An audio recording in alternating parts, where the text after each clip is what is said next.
ভাইয়া আমি হচ্ছে সবার প্রথমে ফুচকা দই ফুচকা সেল করতাম, এরপরে গরম যখন অনেক বেশি গরম ছিল সেখান থেকে জুস সেল করতেছি। করলার জুস আমাদের যারা ডায়াবেটিস রোগী, বিভিন্ন রোগ আছে, এদের জন্য যারা আমরা ওয়েট কমানোর চিন্তা করি বা আমরা এই মুহূর্তে সবাই জিম করা বা ব্যায়াম করার চিন্তা করি, ওইখান থেকে করলার জুস, মূলার জুসের উপকারিতাটা অপরিসীম। কারণ এটা হচ্ছে মূলা আর করলাতে অনেক বেশি পরিমাণ ভিটামিন থাকে।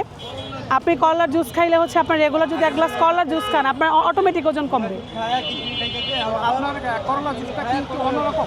একটু অন্যরকম, হ্যাঁ না একটু তো দিতে থাকবে, তারপরে একটু অন্যরকম ফ্লেভার।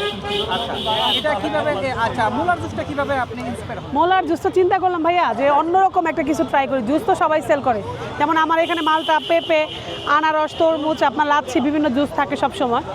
ভাবলাম যে একটু অন্যরকম কিছু চিন্তা করি। মোলার তো আমাদের যারা গ্যাসের সমস্যা আছে এদের জন্য মোলা অনেক উপকারী, এই জন্য চিন্তা করলাম যে মোলার জুসটা সেল করি।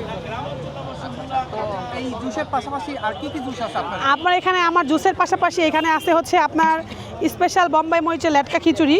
এটা হচ্ছে আমরা এখানে হ্যাঁ বোম্বাই মরিচের ফিলিং, এটাতে লাইভ রান্না করি। এই পাশে আছে হচ্ছে আপনার গরুর হান্ডি মাংস, এখনও এটা গরম আছে, মানে লাকড়ির তাপে এখানে রান্না হচ্ছে।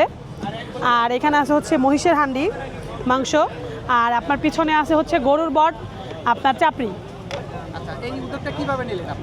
ভাইয়া আসলে লাইফে একটা সময় 2024 জানুয়ারিতে আমার হাজব্যান্ডের অনেক খারাপ সময় ছিল। ওই মুহূর্তে চাইছিলাম যে আমি একটা চাকরি করব বা অন্য কিছু করব। আসলে ওই চাকরিটা পাওয়া ছিল আমার জন্য অনেক টাফ ব্যাপার। পরে ওই মুহূর্তে আমি চিন্তা করছি যে আমি একটা বিজনেস করি, আর বিজনেস করতে গেলে খাবারের বিজনেসটা একমাত্র যে আমি ফুটপাতে নিয়ে বসলেই মানুষ খাবে, আমি 2টা টাকা পাবো, ওই চিন্তা থেকে আস্তে আস্তে শুরু করছিলাম দই ফুচকা জুস দিয়ে। পরে শীতের জন্য আরও গরম খাবার ট্রাই করতেছি ইনশাল্লাহ। আপনার সামনের পরিকল্পনা কি?